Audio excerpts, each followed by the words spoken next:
આમોદ નગરપાલિકા એક્શન મોડમાં ગંદકી ફેલાવતા લારી ગલ્લા ધારકોને નોટિસ ફટકારી દંડની ચીમકી। સરકારના સ્વચ્છ અભિયાનને વેગ આપવા માટે અત્યાર સુધી ઉદાસીન રહેલી આમોદ નગરપાલિકા આખરે સફાળી જાગી છે। આજરોજ નગરપાલિકાના મુખ્ય અધિકારીઓની આગેવાની હેઠળ અને પોલીસના ચુસ્ત બંદોબસ્ત સાથે શહેરના વિવિધ વિસ્તારમાં કડક તપાસ હાથ ધરવામાં આવી હતી, જેમાં શહેર માર્ગ પર ગંદકી ફેલાવતા લારી ગલ્લા ધારકોને કડક સૂચનાઓ આપી સમજાવવામાં આવ્યા હતા, જ્યારે નિયમનું ઉલ્લંઘન કરનારાઓને સ્તર પર જ નોટિસ ફટકારવામાં આવી હતી। નગરપાલિકા દ્વારા સ્વચ્છતા જાળવવા માટે દંડનું માળખું જાહેર કરવામાં આવ્યું છે। મુખ્ય અધિકારીએ લારી ગલ્લા ધારકોને ચેતવણી આપતા જણાવ્યું હતું કે જો પ્રથમ વખત ગંદકી કરતા પકડાશે તો 500નો દંડ વસૂલવામાં આવશે, જ્યારે બીજી વખત કચરો ફેલાવતા પકડાશે તો 700નો દંડ થશે, અને જો તેમ છતાં પણ સુધારો નહીં આવે તો અંતિમ પગલા રૂપે નગરપાલિકા દ્વારા લારી ગલ્લા જપ્ત કરવાની કડક કાર્યવાહી કરવામાં આવશે તેમ જણાવ્યું હતું।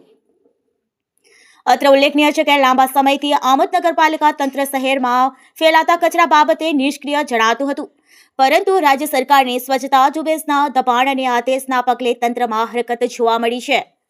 નગરપાલિકાની આ આક્રમણ કાર્યવાહીથી ગંદકી ફેલાવતા તત્વોમાં ફફડાટ વ્યાપી ગયો છે। પાલિકાની આ ઝુંબેશ આગામી દિવસમાં પણ ચાલુ રહેશે તેમ જાણવા મળ્યું છે, જેથી શહેરને ગંદકી મુક્ત બનાવી શકાય। આમોદ નગરપાલિકા દ્વારા પોલીસ કાફલાને સાથે રાખીને જે રીતે લારી ગલ્લા ધારકો પર તવાઈ બોલાવવામાં આવી છે, તેનાથી ગંદકી ફેલાવતા તત્વો અને નિયમ ભંગ કરનાર વેપારીઓમાં ભારે ફફડાટ વ્યાપી જવા પામ્યો છે। પાલિકા પ્રશાસનને માત્ર મૌખિક સમજણ જ નહીં, પરંતુ સ્તર પર જ નોટિસ ફટકારીને ભારે દંડની સાથે લારી ગલ્લા જપ્ત કરવાની સીધી ચીમકી આપતા વેપારીઓમાં સોપો પડી ગયો છે। અત્યાર સુધી કચરા બાબતે નિષ્ક્રિયતા રહેતા લારી ગલ્લા ધારકો હવે નગરપાલિકાના આ આક્રમક તેવર જોઈને ફફડી ઉઠ્યા છે અને શહેરના જાહેર માર્ગ પર સ્વચ્છતા જાળવવા મજબૂર બન્યા છે।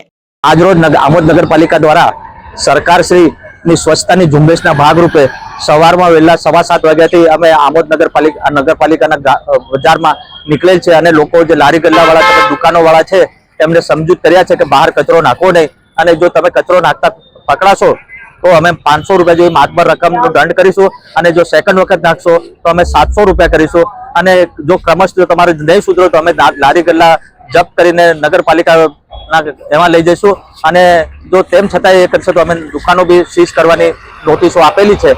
સરકારશ્રી સ્વચ્છતા માટે માતબર રકમ ખર્ચે છે, પણ આપણે લોકોમાં અવેરનેસના હિસાબે કચરો રોડ પર નાખે છે, એ બાબતમાં અમે સમજૂત કર્યા છે, અને ગામ સ્વચ્છ બને માટે નગરપાલિકા પૂરતો પ્રયત્ન કરશે।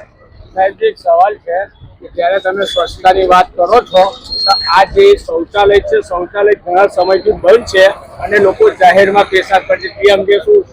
અમે શૌચાલય બંધ છે એ બાબતમાં હું જોડાઈ લઉં છું કે પાણી વચમાં બંધ હતું, ચાલુ કરાવવાનું કીધેલું છે, જોઈ લઈએ ચાલુ કરાવી દઈએ છીએ।